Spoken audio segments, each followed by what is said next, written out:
Wow, ama tu temporada. Ama. Yo no sé, pero este título me dice un montón de cosas. Ama la temporada que estás viviendo.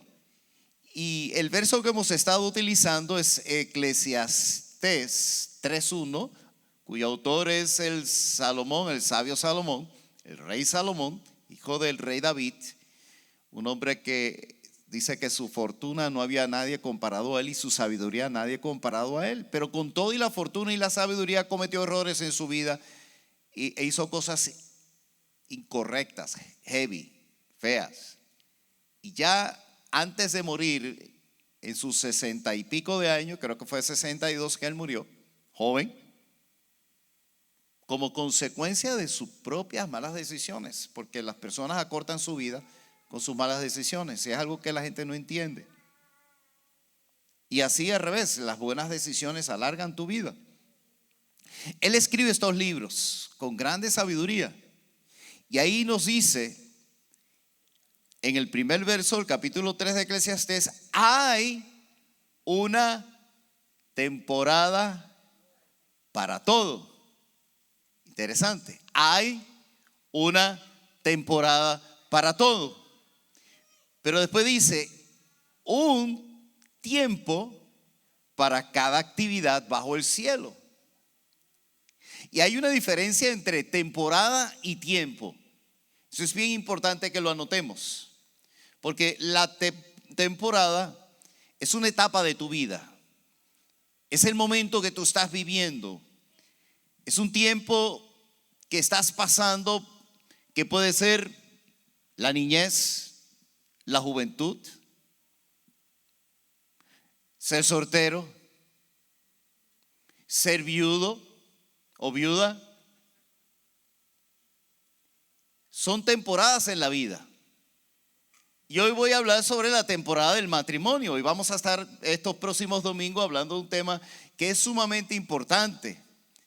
Entonces, el tiempo, ¿ok?, es en lo que tú te ocupas durante esa temporada. Lo que tú haces, lo que estás haciendo, lo que tú decides estar haciendo.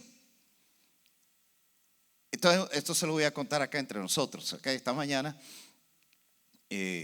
nosotros estamos de babysitter de nuestros 3 nietos, de Gerardo y Frances, porque están en unos días de vacaciones, y tenemos 3 muchachos con nosotros. Y Anaís está en el baño del que usa mi mamá, y la veo allí maquillándose, arreglándose y poniéndose toda bonita. Y yo decía, wow, 12 años está cumpliendo. O sea, entra esa etapa, ustedes saben, las muchachas y los papás sabemos. Y yo la veo ahí y yo me acordé cuando yo estaba criando, Dios me dio la bendición de tener una sola hija. Si me hubiera dado 4, tengo 3 varones y una hija. Si hubiera dado 4, yo no sé si yo tuviese tan cuerdo como ahora, tan capaz como ahora, porque levantar una hija no es fácil, y mi hija es una hija preciosa.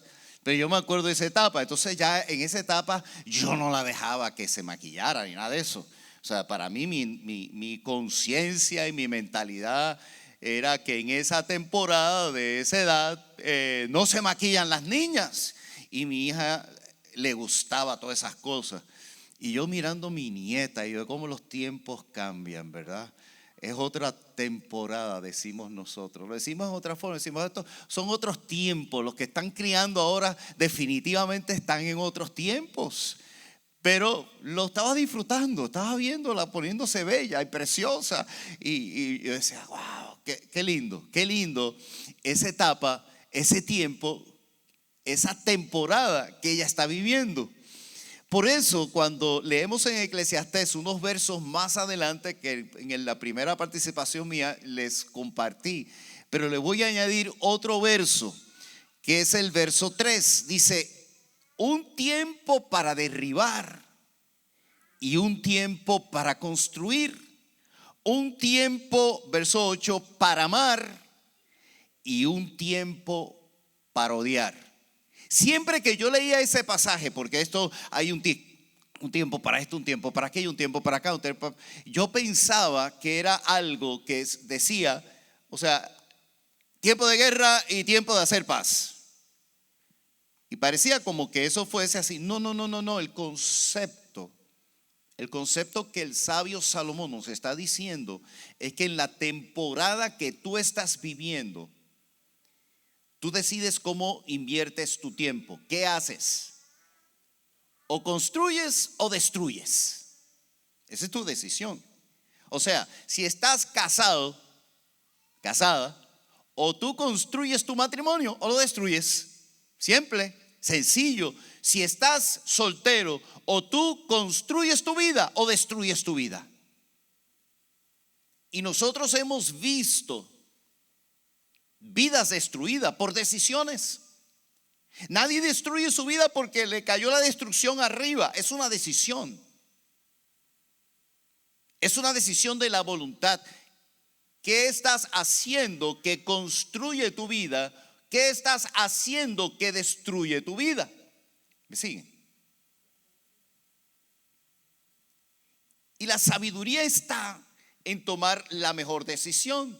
Por eso hay un tiempo para amar y hay un tiempo para odiar. O sea, tienes la decisión de amar o de odiar.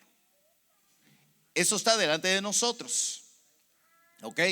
Y hoy día es muy común decir, ay, yo odio tal cosa, odio esa persona. Y se convierte como en un parte de nuestra lenguaje cultural. Decir o odio o amo.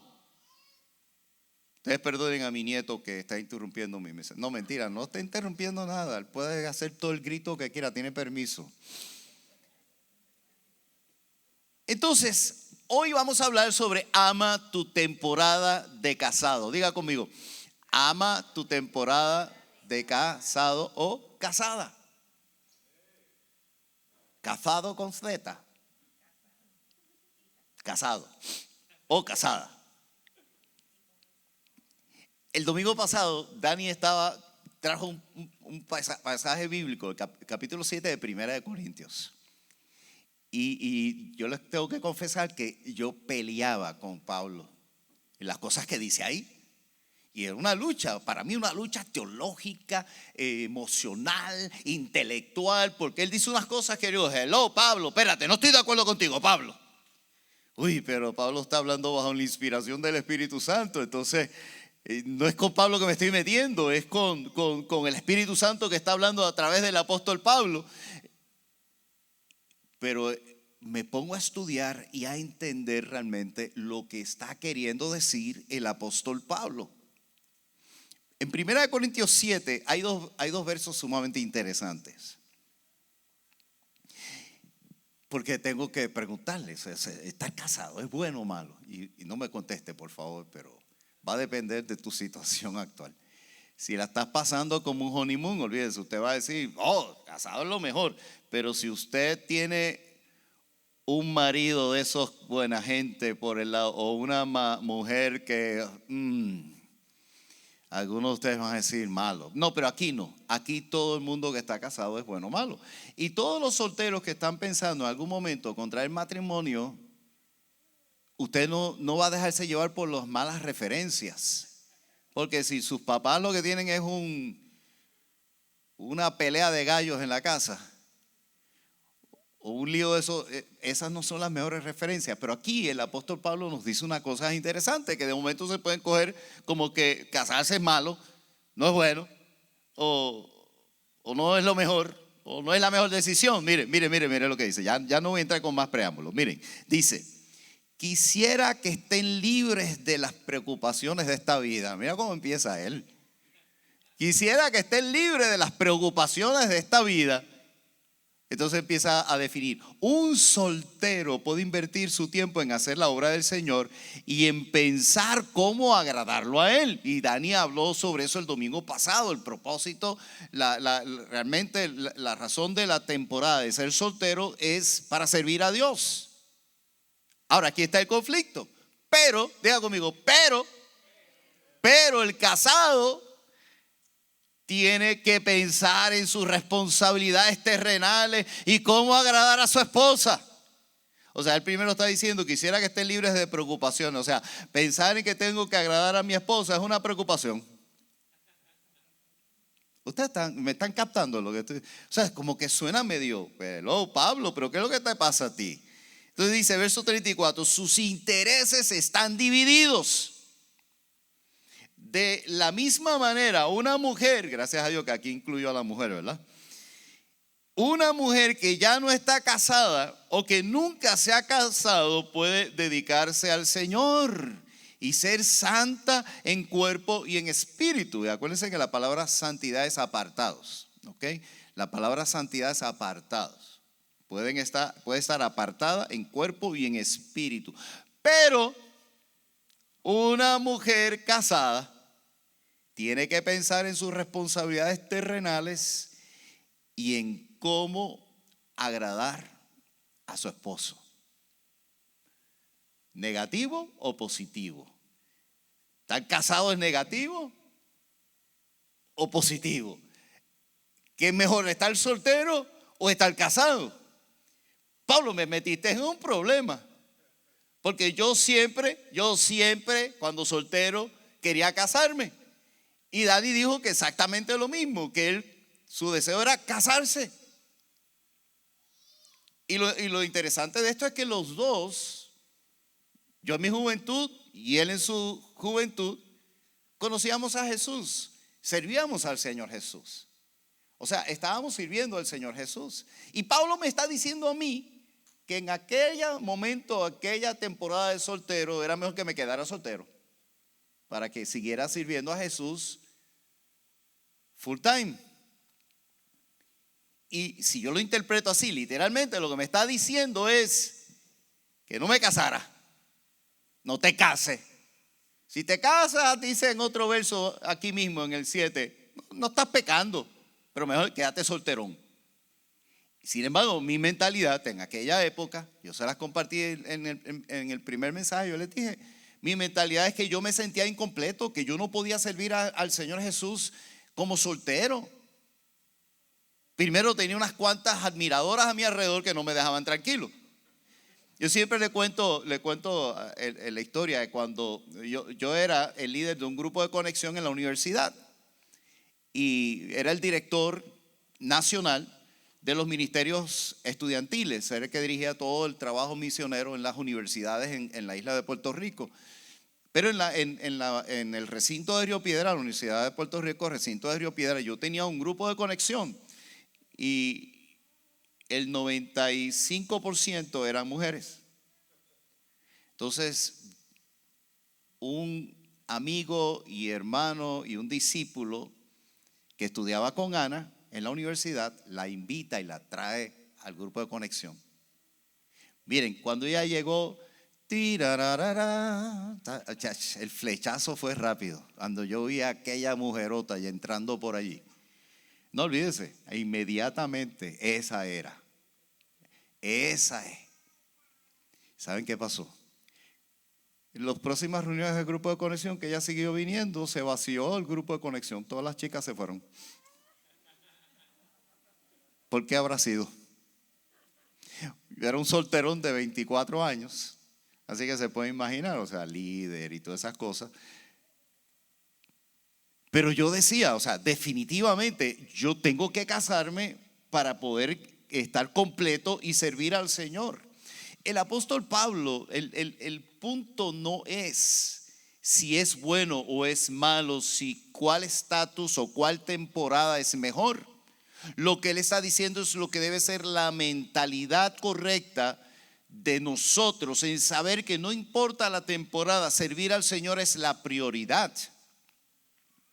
Y que el soltero sí tiene unas libertades, porque de aquí, de este pasaje es que viene todo este concepto del sacerdote, que no se puede casar, que tiene que estar soltero. Y hoy día es un conflicto dentro de la iglesia católica, porque están pensando si van a permitir que un sacerdote se case y forme una familia. Pero es de aquí de donde se saca el extremo, ¿comprenden? Ese es el extremo. Dios no es un Dios de extremos en ese sentido. Él no está estableciendo un dogma de que para servir al Señor hay que estar soltero, sino que hay unas condiciones en el hombre y en la mujer soltera que pueden servir mejor al Señor. Es una cuestión de actitud, es cuestión de el tiempo dentro de la temporada en donde tú inviertes tu tiempo. Y cuando él comienza a hablar acerca de qué se ocupa el hombre y de qué se ocupa la mujer, es interesante, no es negativo, porque es directivo. El hombre casado se tiene que ocupar de su esposa y la mujer casada se tiene que ocupar de su esposo. Es una responsabilidad bilateral. El peso de la responsabilidad de cuidar al otro no está en un lado nada más, está en los dos lados. En cierto sentido es positivo, es mejor. ¿Por qué? Porque ya yo no estoy solito, ya yo tengo a alguien que me cuida y tengo el placer de cuidar de alguien también. Y eso desata unas áreas de mi vida, de tu vida, que complementa al ser humano. Por lo tanto, casarse es una ventaja. Ay, no hay un amén por ningún lado. No hay un amén aquí de los casados. Ay, ay, ay, ay, ay. Pero a estos matrimonios parece que, miren, vamos a tener todo un año donde va a haber reuniones mensuales de matrimonios, grupos de conexión una vez al mes de matrimonio, vamos a tener encuentros de matrimonio, vamos a tener actividades de matrimonio, y tuvimos uno el viernes en la noche que eso fue fabuloso, espectacular, de lo mejor de lo mejor. Así que, oigan, prepárense matrimonio porque los vamos a llevar a un nivel más alto de disfrutar. Pero toda temporada tiene que tener un propósito y tiene que tener un sentido. Si tú no tienes un propósito en la vida, si tú no entiendes el por qué estás casado, entonces de verdad no entiendes el por qué conoces a Jesús. Hello.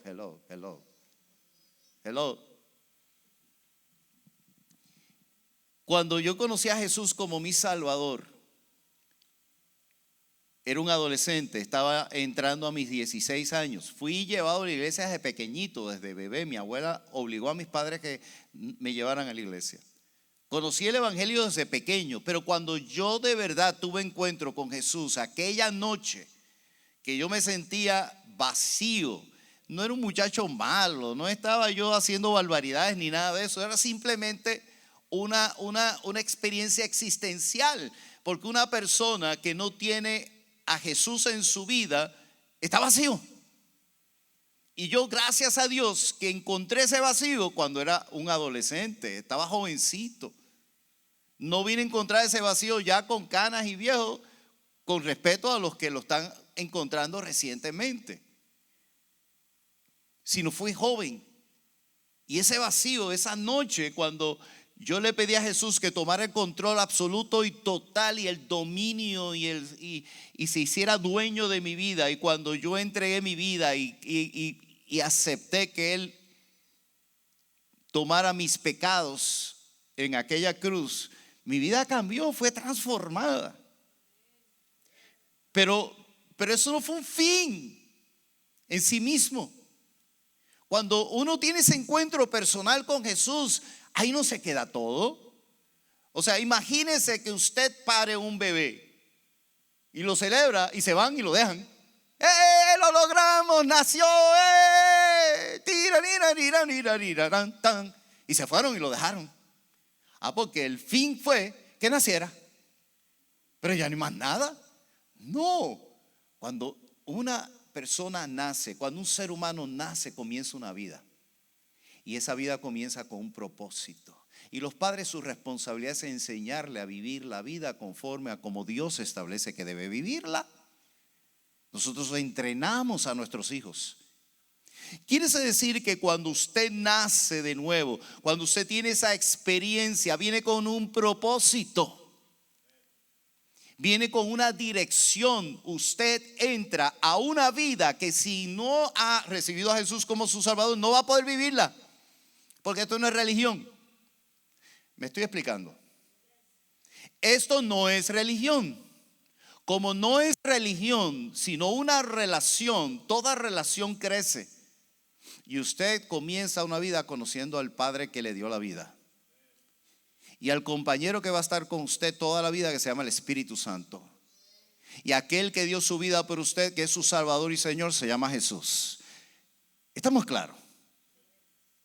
Entonces, inmediatamente yo conocí a Jesús, vino un fuego en mi corazón de entregar mi vida para Él, toda, sin excepción. Esa fue la bendición que yo tuve. Inmediatamente conocí el propósito, inmediatamente tuve el sentido. Lo primero que yo pensé en ese momento es: mis padres, si no conocen a Jesús, mis papás se van para el infierno también. Yo tengo que ganármelos. Tengo que ganarme a mis hermanos, tengo que ganarme a mis amigos, a mis compañeros. Y así fue mi vida, así fue como comenzó. Por lo tanto, cuando yo sentí que tenía que casarme para poder cumplir mejor el propósito de Dios en mi vida, sabía que el matrimonio no era un fin, sino un instrumento. Era la oportunidad de lograr cosas que no las iba a poder lograr solito. Porque a mí Dios no me dio el don del celibato. No podía ser eunuco. ¿Me siguen? ¿Ustedes entienden lo que yo estoy diciendo? Porque eso dice Pablo aquí, que como único tú te puedes quedar soltero es si tienes el don del celibato. O sea, no querer tocar ni un hombre a una mujer, un hombre, o un hombre a una mujer. Y no necesitas esa relación. Si tú no tienes ese don, entonces cásate antes de que te queme, ¿verdad? Pero si el Señor te sostiene, mantente ahí, sirve al Señor, ahí cómo estás. Me estoy explicando.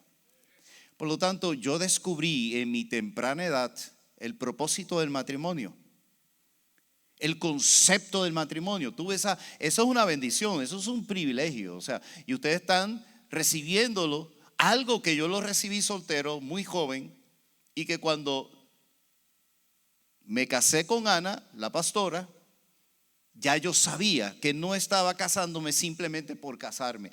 Me casé con una mujer hermosa, la he amado con todo mi cucharón, pero de una forma tremenda. Ella es preciosa, sigue siendo preciosa para mí, pero es mi compañera para cumplir el propósito de Dios. Y eso es lo que les quiero compartir rapidito, porque miren, número uno, el matrimonio es para gozárselo, para disfrutarlo. Hello. Miren lo que dice: que tu esposa sea una fuente de bendición para ti.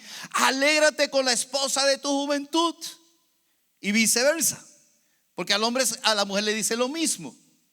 Pero de nuevo, ¿se acuerdan? Hay tiempo de odiar y hay tiempo de amar. Hay tiempo de alegrarte o hay tiempo de amargarte.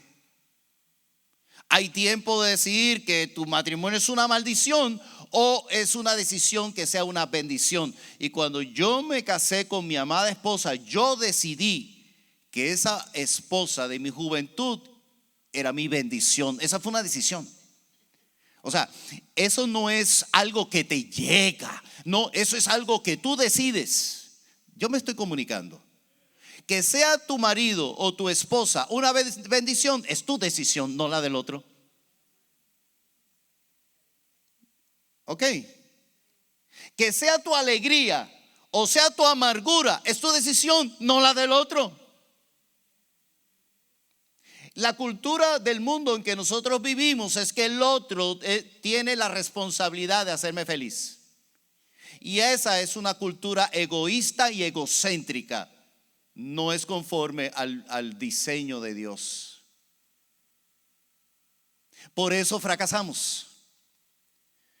Tú te puedes controlar, pero no puedes controlar a nadie.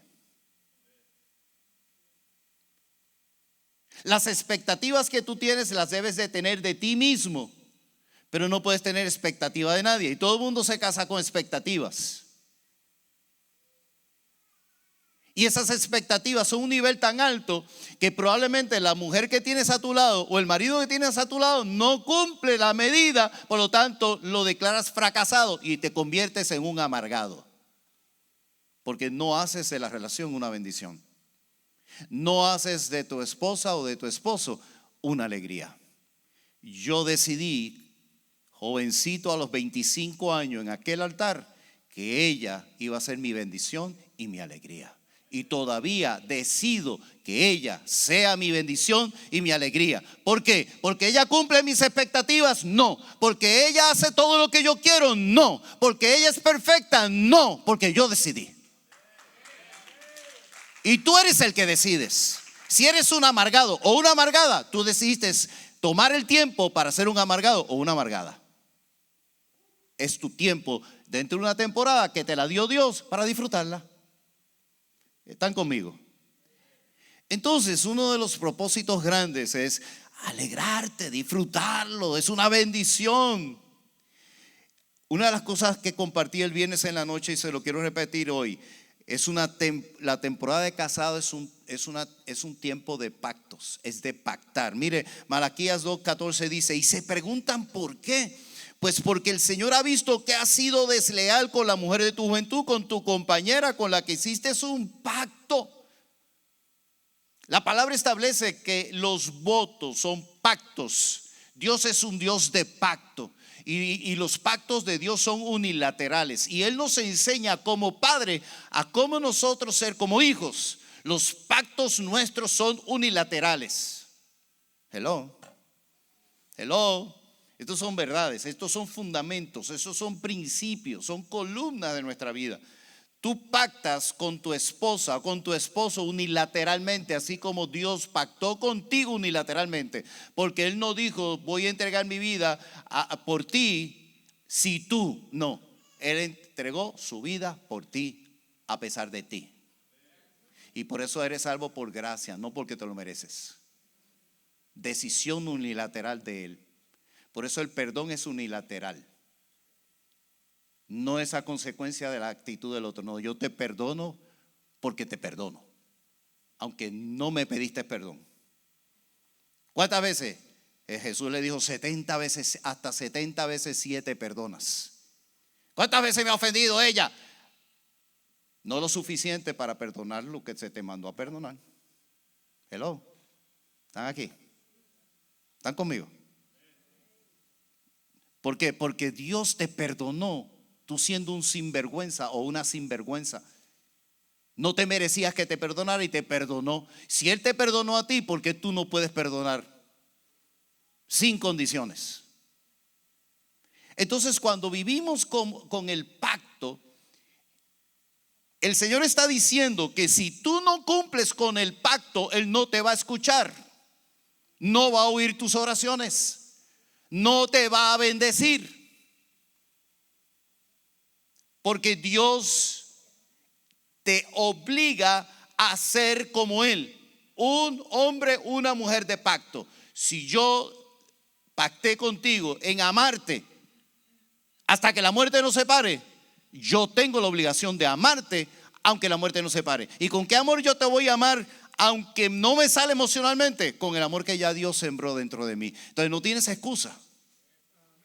Porque Él te ha dado todos los recursos para tú hacerlo a pesar del otro. Tú tienes el recurso, no tienes excusa. Y si tú no cumples con tu pacto, no encuentres una audición, es que se dice. Cuando tú vas a donde el juez y él te va a escuchar. Gracias. Audiencia es la palabra. Ay, salió. Aquí hay tanta gente inteligente. Audiencia. No vas a tener audiencia de parte de Dios. No, es que Dios no te reciba, es que no hay una puerta abierta. Nosotros abrimos o cerramos puertas. Y la puerta está abierta cuando nosotros funcionamos conforme a las leyes. Y la ley del pacto es sumamente importante. Nosotros funcionamos, somos un pueblo de pacto. El matrimonio es un matrimonio de pacto. Y eso es lo que le pasaba al pueblo de Israel. Dios no lo estaba escuchando porque los maridos estaban siendo desleales a sus esposas. Estaban rompiendo el pacto. Entonces es bien importante lo que dice Pablo a los Corintios. En este contexto es lo que Pablo dice a los Corintios en el capítulo 7, verso 14, 7:14. Pues la esposa creyente da santidad a su matrimonio, y el esposo creyente da santidad al suyo. De otro modo sus hijos no serían santos, pero ahora son santos. Y él está diciendo, si una mujer está casada con un inconverso, un idólatra, una persona que no sigue las verdades que ella cree en su fe o viceversa, dice, no te divorcies, mantente, porque con tu conducta te lo vas a ganar tarde o temprano. Además, ese marido así, con todas sus sinvergüenzadas, está en santidad por ti. Y tus hijos están en santidad por ti. La palabra santidad significa apartado. Son apartados, son protegidos, son cubiertos por ti, porque tú eres un hijo del pacto, una hija del pacto. ¿Aprendieron eso? O sea, miren el peso de lo que es nuestro matrimonio, porque nuestro matrimonio está en un pacto y procrea hijos en pacto, cubiertos por el pacto de la sangre de Cristo. Yo quisiera ampliar un montón, pero para eso van a estar en el año completo recibiendo estas verdades. Hablen con sus líderes ministeriales, sus pastores, para que los incluya dentro del programa, porque va a ser poderosísimo. Ok, la temporada de casado es un tiempo de unidad. Y voy a hacer rapidito porque no quiero pasarme del tiempo. Mire Efesios 5:31, dice, como dicen las escrituras, el hombre deja a su padre y a su madre y se une a su esposa, y los dos se convierten en uno solo, en uno solo. Uno solo. Uno solo. Cuando nos casamos somos una unidad. Y eso es un principio. Por eso cuando dice que dejas padre y madre, eso representa que cuando tú te casas dejas toda esa cultura, dejas toda esa herencia, dejas todo eso, todo lo que representa, con lo que tú traes, todo el bagaje que tú traes, todo el equipaje que tú traes, tú lo dejas, porque vas a unirte y vas a formar tu propia cultura, tu propia definición, tu propia dirección. Los dos van a luchar por esa unidad. Un matrimonio que está dividido es un matrimonio en desobediencia. Estoy siendo claro. Y estoy siendo un poquito fuerte, pero tengo que decir la verdad. Porque es el sentido, es el propósito del matrimonio. Esa unidad da gloria a Dios. Porque precisamente eso es lo que se da en el trino Dios, una unidad perfecta. Aunque pueden tener funciones diferentes. Es una unidad perfecta, es un solo Dios. Padre, Hijo y Espíritu Santo. Y nosotros dos representamos en la tierra esa unidad divina. Y aprendemos a caminar juntos. Y aprendemos a pensar en la misma línea. Por eso el lograr esa unidad es una batalla, es una lucha, es un esfuerzo. Los dos tienen que romperse la cabeza, los dos tienen que trabajarlo, los dos tienen que partirse para lograr que los dos tengamos esa unidad. Y esa unidad comienza en el próximo propósito. 1 Corintios 7, 3 al 5, que es el tiempo de disfrutar y crecer en el amor eros. Le voy a poner el amor eros, por si acaso hay menores de edad aquí. El marido debe cumplir, mire. Los que están casados, mírense uno al otro y escuchen el versículo. El marido debe cumplir el deber conyugal con su esposa. ¿Saben lo que es el deber conyugal, verdad? Hay que explicarlo. No hay que explicarlo. Yo creo que ustedes son gente adulta que saben lo que significa eso. Lo mismo que la mujer con su esposo. O sea, es él, la satisface a ella y ella a él. La esposa ya no tiene poder sobre su propio cuerpo, sino su esposo. Y si lo dejo ahí, pues entonces ya la mujer está fastidiada. Pero fíjense lo que dice. Y ahora viene la aleluya de las mujeres. Y tampoco el esposo tiene poder sobre su propio cuerpo, sino su esposa.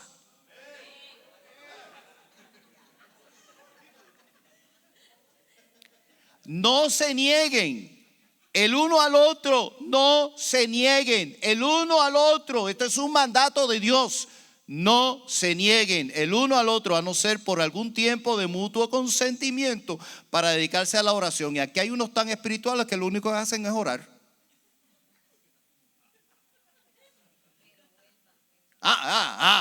Pero hay una cláusula ahí bien clara. Pero vuelvan luego a juntarse, o sea, a volver a meter mano uno con el otro. Miren la importancia que la palabra da a esto, que alguna gente por la tradición religiosa piensa que el sexo es pecado. Por eso es que se dice que, por eso quieren decir que la Virgen María nunca. Claro que sí, si tuvo hijos. Entonces, pero no, Eva era la pecadora porque comió la manzana de Adán y eso la llevó al pecado. Pero María, como no comió la manzana de José, pues nunca fue pecadora. No, esos son mitos religiosos. Dios creó el sexo para disfrutarlo en el matrimonio. Y es una necesidad en el matrimonio. Y es parte de lo que crea la unidad. Cuando dos personas se unen en el matrimonio, en una relación íntima, sexual, que es como dice, Adán conoció a Eva. O sea, a Adán y Eva, chiqui, chiqui, chiqui, chiqui. ¿Ok? Y ese conocer, eso es lo que significa. Tuvieron esa intimidad. Entonces, si ustedes dos se enojan y no, yo me enojo, entonces tú en una cama y yo en otra cama, están en pecado. Doblemente, por el enojo y por desobedecer la palabra que está aquí. Porque el Señor dice que eso es lo que nos evita caer en tentación. Porque el pacto es un pacto de unidad. La unidad es estar trabajando y la sexualidad en el matrimonio es parte del desarrollo de conocernos más. Todavía estoy conociendo a mi esposa. Espero seguir conociéndonos hasta los 100 años. ¿Ven la palabra conocer? La palabra conocer es conocer. Y la mejor forma de tú conocer a tu esposa o a tu esposo es precisamente en ese momento. Aún en la vejez. Porque parte del mismo proceso de la vida y todas las condiciones que vienen y las circunstancias nos ayudan a conocernos más en esa etapa de nuestra vida. ¿Ven la sabiduría de Dios? ¿Ven cuán sabio es Dios? No es fácil, pero es necesario. Y a consecuencia de la relación sexual, de la intimidad, del gozarse, del eros, que es para gozárselo y para disfrutarlo, cuando tenemos las condiciones de estar casados, ¿ok? No fuera del matrimonio, ¿estamos claros en eso? En el matrimonio. Entonces, la temporada de casado es una temporada para un legado generacional. Génesis 1:28 dice: y los bendijo Dios con estas palabras: reproduzcanse, multiplíquense y llenen la tierra, domínenla, sean los señores de los peces del mar, de las aves de los cielos y de todos los seres que reptan sobre la tierra. Multiplíquense, tengan hijos. Usted no va a tener hijos si no pasa por lo anterior. Pero vamos a decir que no han tenido hijos y no han podido tener hijos, pero sí es importante entender que nosotros dejamos un legado generacional en nuestro matrimonio. Es importante eso, que estamos dejando una herencia. La pregunta es: ¿qué legado le estás dejando a tus hijos y nietos? Lo que conquistes hoy lo heredarán tus hijos. Lo que tú no conquistes hoy, tus hijos no van a poder confrontar. Nosotros ahora, los que estamos en esta etapa, los que están comenzando, los que tienen niños, en esa temporada de crianza, es bien importante entender estos principios.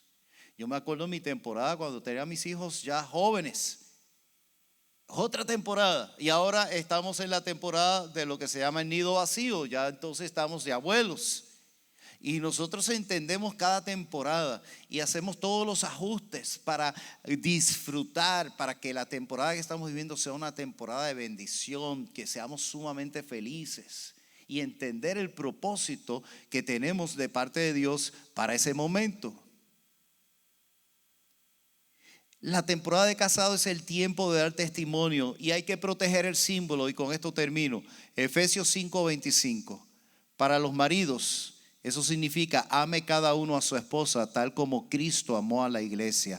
Él entregó su vida por ella. Y esto es una responsabilidad grande sobre los esposos, porque a nosotros nos manda a amar a nuestra esposa como Cristo amó a la iglesia. Exactamente igual. Y el hombre es el que se sacrifica en la relación. Es el que se entrega, es el que santifica y aparta a su esposa, es el que la levanta, porque ese es el símbolo de la relación Cristo-la iglesia. Esposo y esposa es un símbolo y tenemos que proteger ese símbolo. Vamos a ponernos de pie.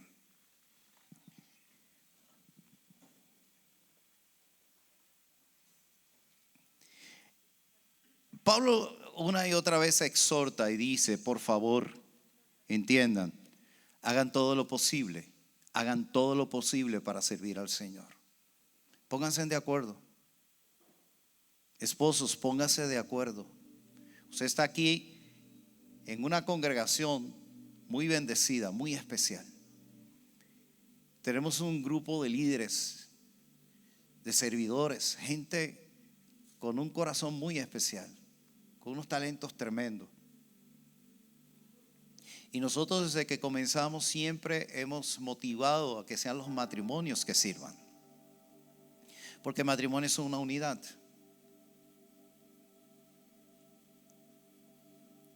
Entonces, cumpla con el propósito de Dios en su relación matrimonial en esta temporada. Es bien importante. Les doy como tarea. Siéntense. Reevalúen su relación. Si es necesario, pídanse perdón. Reconceptualicen la relación de ustedes. Ustedes no se casaron por casarse, ustedes se casaron porque Dios los puso de una manera en una relación que ahora ustedes descubren que el autor detrás de ustedes es Dios mismo. Ahora, si usted no está de acuerdo, vaya donde Dios en su oración, dígale: Dios, ¿por qué ella? Dios mío, ¿por qué él? Eso fue un castigo, pero dice que es una bendición. Ahora, espera la respuesta, ¿ok? La respuesta va a ser sumamente interesante. Porque usted vio lo que ya la palabra del Señor dice. Siéntense uno al otro, oren y pregúntense: ¿estamos cumpliendo con el propósito de Dios en nuestra vida? ¿Estamos cumpliendo con el pacto? ¿Estamos cumpliendo con el propósito de unidad? ¿Estamos cumpliendo con el propósito de testimonio, de ser un ejemplo del símbolo de la iglesia y Cristo y la iglesia? ¿Estamos siendo? Si la contestación es no, con humildad de corazón, cada uno hable con humildad, no se crea prepotente, no le eche la culpa al otro, asuma responsabilidad y dígale: ¿qué tengo que hacer? Hombre, dile a ella: ¿qué tengo que hacer? Mujer, dile a él: ¿qué tengo que hacer? Sean humildes. No le vas a decir: pues sométete y haz lo que yo quiero y a mí me gusta, porque tú eres. No. Aquí tenemos que ir con corazones humildes, porque, de nuevo, si tú te pones en posición de juez, Dios se va a poner en posición de juez contigo y ya no va a ser tu padre. ¿Me siguen? Entonces, con humildad, siéntense, oren y evalúen, examinen sus corazones y decidan cumplir con estos principios que están aquí. Y terminen disfrutando del eros. Eso está chévere. Eso es bueno. Porque eso les bendice y les une y les hace sentir completos en la presencia del Señor. Cierre sus ojos un momento. Yo creo que el Señor te ha traído porque te está hablando a ti. Y yo les compartí mi testimonio de cómo yo vine a Jesús. Joven. Yo no puedo decir que yo era un adicto a droga, un alcohólico, y que era un matón y que hice barbaridades en la vida. No. Realmente, yo no tuve una vida mala. Pero no haber tenido una vida mala no me libera de ser pecador. Todo el mundo nace pecador. Y el pecado es una condición, es un estado. Y todo el mundo, bueno o malo, necesita a Jesús. Porque cuando Jesús viene a ser el Señor y Salvador de tu vida, en ese momento tu vida se transforma, vuelve una vida nueva y comienza el propósito de Dios por el cual Él te dio vida a cumplirse en tu vida.